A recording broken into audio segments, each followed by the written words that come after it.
পনিরগুলো ছোট ছোট টুকরো করে কেটে নিয়ে লবণ, হলুদ আর গোলমরিচ গুঁড়ো দিয়ে বেশ ভালো করে মাখিয়ে নিয়ে সর্ষের তেল গরম করে আমি পনিরগুলো হালকা করে ভেজে তুলে নিয়ে সরাসরি জলের মধ্যে দিয়ে দেবো, তাহলে পনির খুব সফট হয়। আর এদিকে আমি ক্যাপসিকাম আর পেঁয়াজ এইভাবে কেটে নিয়েছি পাতলা পাতলা করে, এইগুলোও আমি সর্ষের তেলের মধ্যে হালকা করে ভেজে নেব, খুব বেশি কড়া ভাজবো না।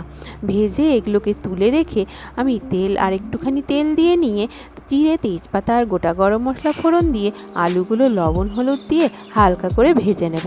তারপরে পেঁয়াজ, লঙ্কা, আদা, রসুন, টমেটো, জিরে গুঁড়ো, ধনে গুঁড়ো সমস্ত মশলাগুলো এর মধ্যে দিয়ে মশলার বাটি ধুয়ে জলটা দিয়ে ভালো করে কষিয়ে নেব।